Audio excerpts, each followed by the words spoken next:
اور بادشاہ نے کہا کہ میں نے خواب دیکھا ہے، دیکھتا کیا ہوں کہ 7 موٹی گائیں ہیں جن کو 7 دبلی گائیں کھا رہی ہیں، اور 7 خوشے سبز ہیں اور 7 خشک۔ اے درباریو، اگر تم خوابوں کی تعبیر دے سکتے ہو تو مجھے میرے خواب کی تعبیر بتاؤ۔ انہوں نے کہا، یہ خواب تو پریشان خیالی سے ہیں اور ہمیں ایسے خوابوں کی تعبیر نہیں آتی۔ اور وہ شخص جو دونوں قیدیوں میں سے رہائی پا گیا تھا اور جسے مدت کے بعد وہ بات یاد آ گئی، بول اٹھا کہ میں آپ کو اس کی تعبیر لا بتاتا ہوں، مجھے قید خانے جانے کی اجازت دیجیے۔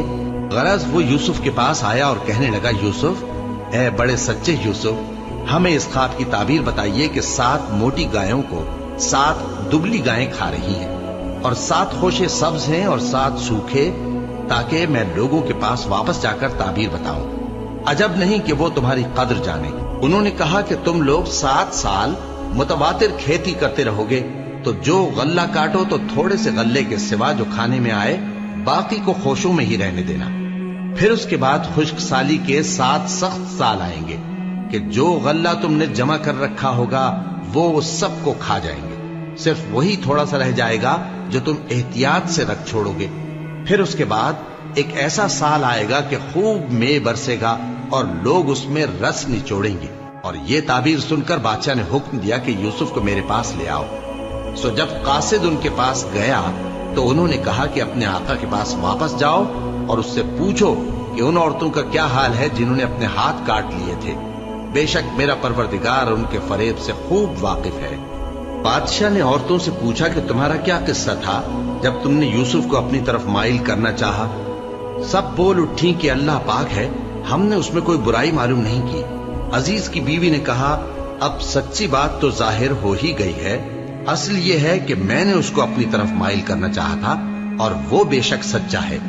یوسف نے کہا کہ میں نے یہ بات اس لیے پوچھی ہے کہ عزیز کو یقین ہو جائے کہ میں نے اس کی پیٹھ پیچھے اس کی امانت میں خیانت نہیں کی، اور اللہ خیانت کرنے والوں کی چال کو چلنے نہیں دیتا۔ اور میں اپنے آپ کو پاک صاف نہیں کہتا، کیونکہ نفس امارہ انسان کو برائی ہی سکھاتا رہتا ہے، مگر یہ کہ میرا پروردگار رحم فرمائے، بے شک میرا پروردگار بخشنے والا ہے، مہربان ہے۔ اور بادشاہ نے حکم دیا کہ اسے میرے پاس لاؤ، میں اسے اپنا مصاحب خاص بناؤں گا۔ پھر جب ان سے گفتگو کی تو کہا کہ آج سے تم ہمارے ہاں صاحب منزلت ہو اور صاحب اعتبار ہو۔ یوسف نے کہا، مجھے زرعی پیداوار پر مقرر کر دیجئے، کیونکہ میں حفاظت بھی کر سکتا ہوں اور اس کام سے واقف بھی ہوں۔ اس طرح ہم نے یوسف کو ملک مصر میں جگہ دی اور وہ اس ملک میں جہاں چاہتے تھے رہتے تھے۔ ہم اپنی رحمت جس پر چاہتے ہیں کرتے ہیں اور نیکوکاروں کے اجر کو ضائع نہیں کرتے، اور جو لوگ ایمان لائے اور ڈرتے رہے ان کے لیے آخرت کا اجر بہت بہتر ہے۔ اور یوسف کے بھائی کنعان سے مصر میں غلہ خریدنے کے لیے آئے تو یوسف کے پاس گئے، تو یوسف نے ان کو پہچان لیا اور وہ ان کو نہ پہچان سکے۔ اور جب یوسف نے ان کے لیے ان کا سامان تیار کر دیا تو کہا کہ پھر آنا تو جو باپ کی طرف سے تمہارا ایک اور بھائی ہے اسے بھی میرے پاس لیتے آنا۔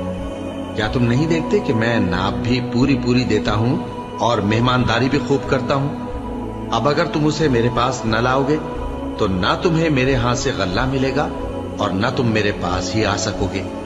انہوں نے کہا کہ ہم اس کے بارے میں اس کے والد کو پھسلائیں گے اور ہم یہ کام کر کے رہیں گے۔